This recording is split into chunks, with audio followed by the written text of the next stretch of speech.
तो बहुत बड़े धोखे में हो, और गऊ को जानवर समझते हो तो महामूर्ख हो, और गोविंद को पत्थर समझते हो तो आपसे ज्यादा पत्थर कोई है ही नहीं दुनिया में। ये निर्णय आपका लीजिए। गोविंद पत्थर नहीं है, भगवान की जो स्वरूप लगा मंदिर में वो पत्थर नहीं है, और गौ जानवर या पशु नहीं है, और गुरु मानस नहीं है। इस बात का निर्णय कर लीजिए। गुरु को मानस जो कहे तो क्या है, गुरु को मानस जो कहे सो नर कहिए अंध, होए दुखी संसार में आगे यम के पढ़। अब यहाँ आगे भी बंदा और यहाँ भी दुखी है। क्यों दुखी है? जब गुरु के स्वरूप को आपने मानुष ही मान लिया, तो मानुष मानने में घाटा क्या है? घाटा यही है कि मनुष्य के अंदर दोष होते हैं। मनुष्य में दोष है, तो गुरु जब मनुष्य हो गए तो अब आप उनमें गुण नहीं देखोगे, दोष देखोगे। जब आपने गुरु में दोष ही देखना शुरू कर दिया, गुरु के अंदर जब दोष दृष्टि आ गई, फिर आपका कल्याण होगा तो और चले जाओगे, और गड्ढे में चले जाओगे। फिर समझो भी जीवन का सत्यानाश है। और उनके जो उनके अंदर विराजमान है, जो शास्त्रों में दिया 33 कोटि देवी देवताओं का वास और गुणों से भरपूर, ऐसा कोई गुण नहीं है जो गौ माता के अंदर ना हो। ऐसी कोई विद्या नहीं है जो गौ माता में ना हो। ऐसी कोई वस्तु या तत्व नहीं जो गौ माता से प्राप्त ना हो। अभी भागवत में टाइम कम था इसलिए पूरा विख्यात नहीं किया। जब पृथ्वी राजा धरती जब गौ का रूप धारण करती है और पृथ्वी जब उनसे दूते हैं, तो मनु को बछड़ा बनते हैं। मनु बछड़ा बनते हैं तब सब चीजों का उदय गौ माता से ही होता है। जितनी वनस्पति है, जितने सोने ज्वारा देता है, जो भी इस दिव्य में पैदा हो रहे हैं, सारे के सारे पदार्थ गौ माता से ही प्रकट होते हैं। इतना नहीं, जो ये वेद है, वेद की ऋचाओं के लिए बछड़ा कौन बने थे? बृहस्पति देव, देवताओं को जो गुरु है बृहस्पति, उन्होंने बछड़े का रूप धारण किया। और फिर क्या हुआ? ये वेद और शास्त्र की ऋचाएं, इनको दोहन किया। कभी तो इनको आज पी रहे हो आप। ये शास्त्रों में जो दोहन किया गया ऋषियों के द्वारा, उसी को तो हम पी करके मस्त हो रहे हैं, तृप्त हो रहे हैं। सिर्फ दूध और चाय पीना नहीं है, पीली चाय और पी लिया भैंस का दूध, बुद्धि वैसी होगी भैंस जैसी, अब कोई समझ तो आती नहीं है। इतना ही कुछ कहो, बाद में बस हो गया काम। गौ माता का दूध पियो, वेदों की ऋचाओं से जो दुआ, ये भी गौ माता का ही प्रसाद है, इसका ग्रहण करो तो जीवन धन्य हो जाएगा। ये तो जीवन में कुछ होने वाला नहीं है। जीवन में ऐसा कोई भी चीज नहीं है। मोक्ष तक पाया है, मोक्ष भी गौ माता से पाया जा सकता है। क्यों कि मोक्ष के लिए क्या चाहिए? मोक्ष के लिए अंतःकरण शुद्ध चाहिए, हृदय पवित्र चाहिए, निर्मलता चाहिए। वेदांत का एक ग्रंथ है और हिंदी ग्रंथ में सबसे बड़ा ग्रंथ है, उसके एक 2 में लिखा है कि ज्ञान का अधिकारी कौन होता है। ज्ञान किसको होगा? नहीं, परमात्मा किसको मिलेगा? ज्ञान है परमात्मा, परमात्मा किसको मिलेगा? तो उन्होंने भी एक शर्त लिखी है। वो शर्त ये है, मल विक्षेप जाके नहीं किंतु एक अज्ञान, हवे जब साधन सहित नर सो अधिक मतिमान। है तो सीधी भाषा में, लेकिन राजस्थान के संत हुए निश्चलदास जी, उन्होंने इस शास्त्र की रचना करी है इसी की, लेकिन बहुत ही उत्तम शास्त्र है। कहते हैं मल विक्षेप जाके नहीं किंतु एक अज्ञान। मल कहते हैं पाप, जन्म जन्मांतरों के पाप भरे भरे, उन पापों का एक पर्दा है जो न सत्संग सुनने देगा, ना परमात्मा के दर्शन करने देगा, ना शुभ कर्म करने देगा, ना शुभ रास्ते चलने देगा। एक तो वो पर्दा है परमात्मा के और हमारे बीच में। दूसरा पर्दा क्या है? विक्षेप। विक्षेप का मतलब होता है मन की चंचलता, मन में लगना। जब भी आप भजन करते हो, ध्यान करते हो, पूजा में बैठते हो, तो एक सकैत मिलती है, गुरु जी भजन करना वो बड़ा ही ठीक है, पर मन को नहीं लगे, मन नहीं लगता। मन टिकता नहीं है। ये सब लोग बोलते हैं आप कौन नहीं चाहते भगवान का ध्यान कर ले, कौन नहीं चाहता भगवान मिल जाए, कौन नहीं चाहता आनंद और शांति मिल जाए, लेकिन मन नहीं लगता। तो मल विक्षेप जाके नहीं, किंतु एक अज्ञान। कहते हैं दो चीजें खत्म हो गई जिसकी, एक तो मल और एक विक्षेप, मन की चंचलता। सिर्फ एक तीसरा पड़ता बचा है वो अज्ञान का। 3 पढ़ते हैं परमात्मा के और हमारे बीच में, 3 पढ़ते हैं। पहला मन पाप कर्म, दूसरा विक्षेप मन की चंचलता, मन का बिगड़ापन, तीसरा अज्ञान आवरण। तीसरा पड़ता तो गुरु उठाएगा, जो तीसरा पड़ता है आवरण का वो सदगुरु उठाते हैं। उसकी आप चिंता मत करो, वो तो उड़ जाएगा। लेकिन उसके पहले जो 2 है वो बड़े गड़बड़ है, उनको आपको ही सुधारना होगा। और वो किससे सुधरेंगे? वो सेवा से सुधरेंगे, गौ की सेवा से। जब गौ के पास रहोगे तो गौ के गुण आपके अंदर आने शुरू हो जाएंगे। आपका हृदय निर्मल और पवित्र होने लगेगा। गौ माता के पास रहते रहते आप शुद्ध होने लगोगे, आपका पाप हट जाएगा। और पाप हटते हटते जो मन में विक्षिप्तता चंचलता जो मन के अंदर हुआ है वो भी धीरे धीरे शांत होने लगेगा और शरीर भी स्वस्थ होने लगेगा। उसके बाद में एक ही बचेगा, उसके लिए सदगुरु की जरूरत है। उसमें देर नहीं लगेगी, लेकिन पहले वाली तैयारी पूरी होनी चाहिए। गौ माता के हृदय में बहुत बड़ी दया होती है, दया का भंडार है। एक आपको सच्ची घटना बताता हूँ। इंदौर की, एमपी के अंदर है इंदौर, बहुत बड़ा शहर है। वहां की रानी थी, उसका नाम था अहिल्या होलकर।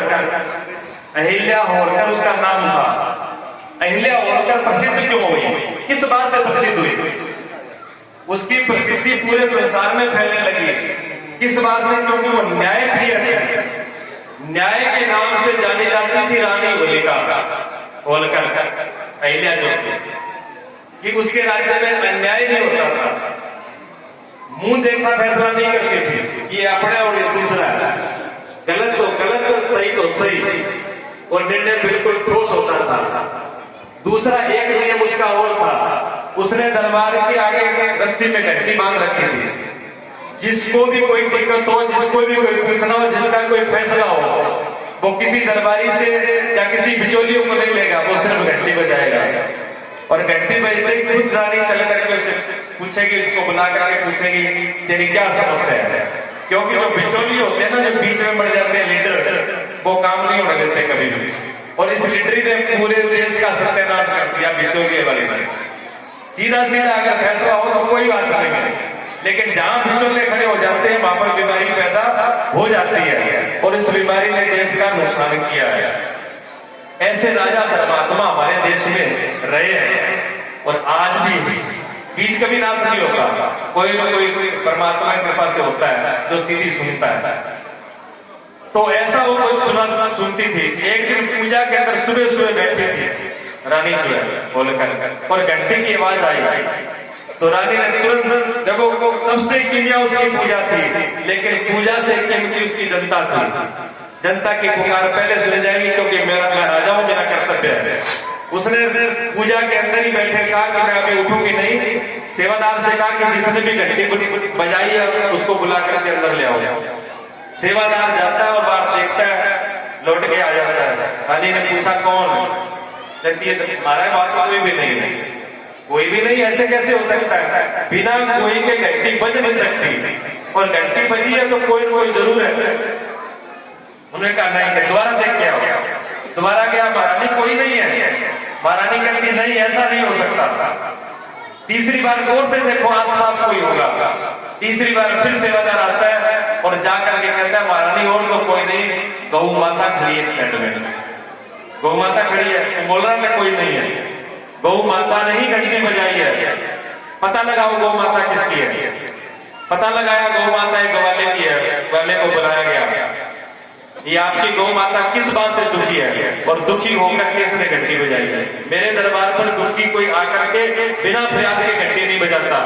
गौ माता ने अगर घंटी बजाई है तो कोई न कोई बात की परेशानी है। बताओ आप, गौ जो उसका गोपाल था, उसने हाथ जोड़ दिए।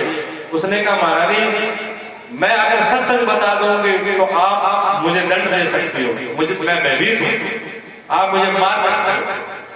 उन्होंने कहा कैसा भी हो, आप मुझे जो भी बात है स्पष्ट रूप से बताइए।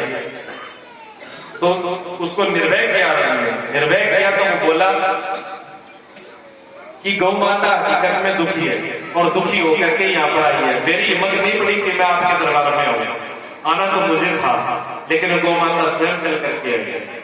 क्या हुआ, आपका जो लड़का है, आपका जो बेटा है, वो रथ लेकर के दरबार से जा रहा था सुबह सुबह, और मुझे पता नहीं था कि मेरी गौ माता आज ही ब्याह जाएगी, आज ही इसका बच्चा पैदा हो जाएगा।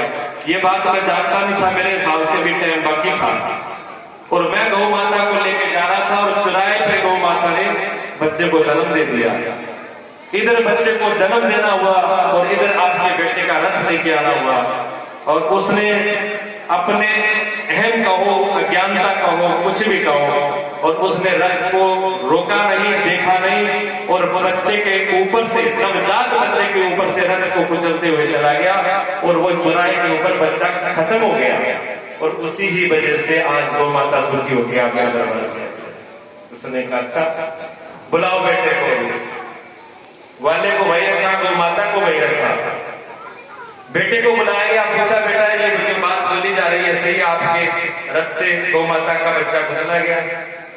उसने कहा हाँ मां, गलती तो हुई है, ठीक है।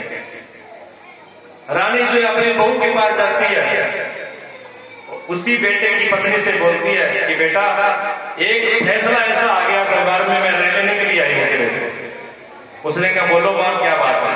हमारे राजधानी के अंदर एक व्यक्ति ने नवजात गौ के बच्चे को कुचल करके मार डाला, उसको क्या दंड होना चाहिए, उसका क्या न्याय होना चाहिए?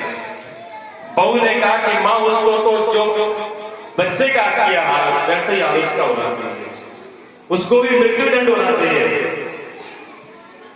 तो फिर सास कहती है अपनी बहू से कि बेटा फिर प्यार हो जा, वो कोई दूसरा नहीं है, वो तेरा पति और मेरा बेटा है, और फैसला यही होगा।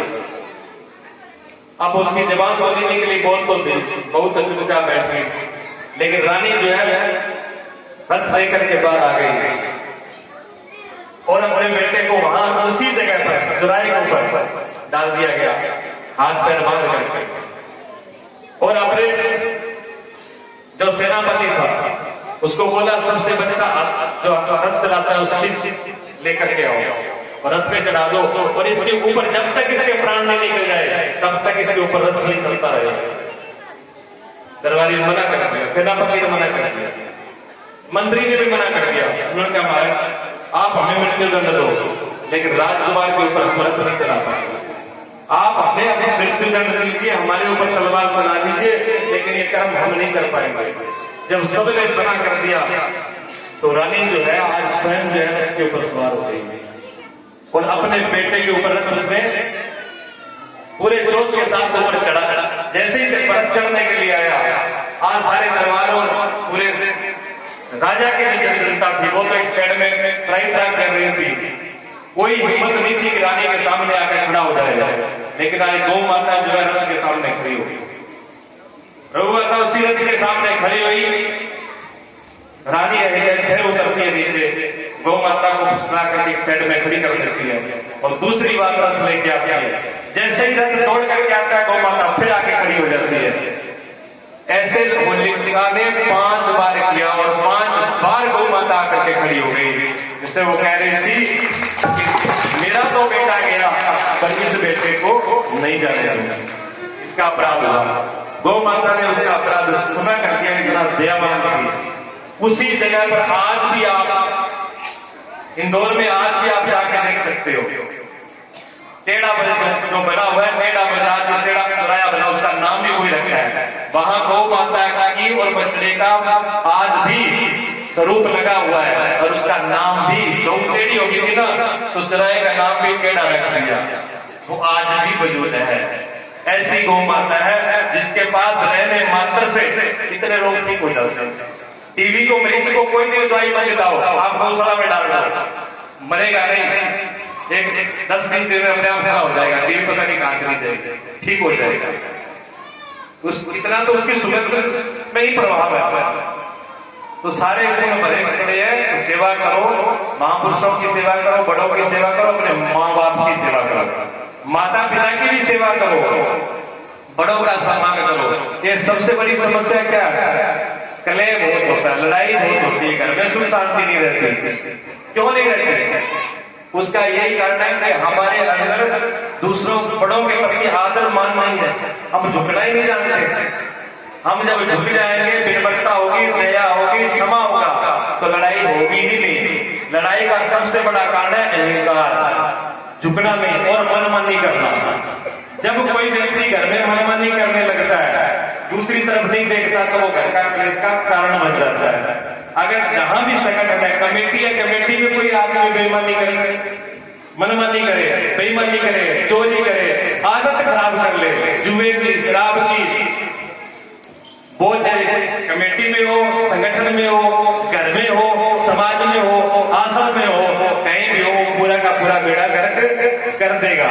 इसलिए अपनी आदतों को सुधारना है। कथा सुनिए तो सबसे पहले अपनी बुरी आदतों का, क्लेश का कारण, बुराई का कारण, पहला कारण है बुरी आदत, दूसरा कारण है झुकना नहीं, तीसरा कारण है प्रेम न होना हृदय में, चौथा कारण है बेईमानी करना, द्वेष करना, पांचवा कारण अपने अहंकार को आगे रखना, छठवां कारण अपने से बड़ा किसी को न समझना और अपनी बुरी आदत। ये चीजें 5-4 अगर अपने जीवन में संभाल लोगे तो ये आपके ना घर में दिक्कत आएगी, ना संगठन में दिक्कत आएगी, ना जीवन में दिक्कत आएगी, ना शरीर में दिक्कत आएगी और ना मन में दिक्कत आएगी। सारी की सारी ये सुलझ जाएगी। सभी के बताना तो मेरा काम है, करना आपका काम है, ठीक है ना? तो इनको अपने जीवन में धारण करो। पहले मैं एक भजन बोलता हूँ आज जी की वंदना की, उसके बाद आगे कितना बताऊंगा।